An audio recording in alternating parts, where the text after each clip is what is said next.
প্রায় ২৫ দিন বন্ধ থাকার পর অবশেষে ঘুরতে শুরু করেছে ট্রেনের চাকা। আজ থেকে সারা দেশে শুরু হয়েছে লোকাল, মেইল ও কমিউটার ট্রেন চলাচল।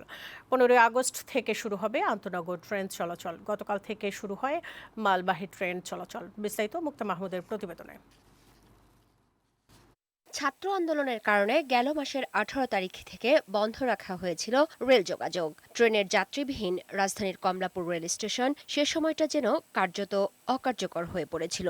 তবে গতকাল সোমবার থেকে সড়কে ফিরেছে রেল স্টেশনগুলো।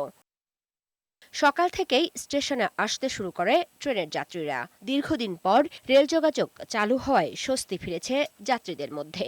এতদিন তো ট্রেনের অভাবে আমরা কোথাও ভালোভাবে যেতে পারি নাই। আমরা অন্তত খুশি যে অনেকদিন পর ট্রেন চালু হচ্ছে, কিন্তু কখন আসে ট্রেন এখনো বলা যাইতেছে না। ট্রেন চালু হলে আমাদের জন্য সুবিধা। প্রথম দিনে স্টেশনে ভিড়ভাট্টা তেমন দেখা যায়নি।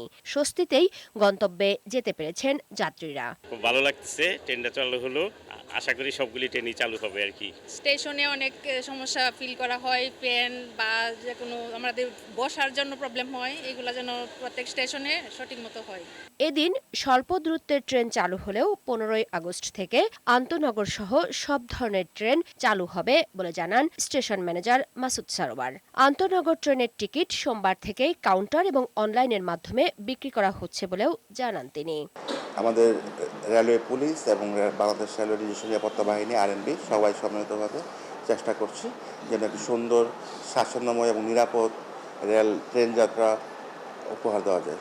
এবং ইতিমধ্যে আমাদের আন্তনগর ট্রেনের টিকিট বিক্রি কার্যক্রম শুরু হয়েছে। দেশের এই পরিবর্তিত সময়ে রেলের ব্যবস্থাপনায়ও পরিবর্তন আসবে, বাড়বে যাত্রী সেবার মান, এমনটাই প্রত্যাশা যাত্রীদের। মুক্তা মাহমুদ, বৈশাখী সংবাদ, ঢাকা।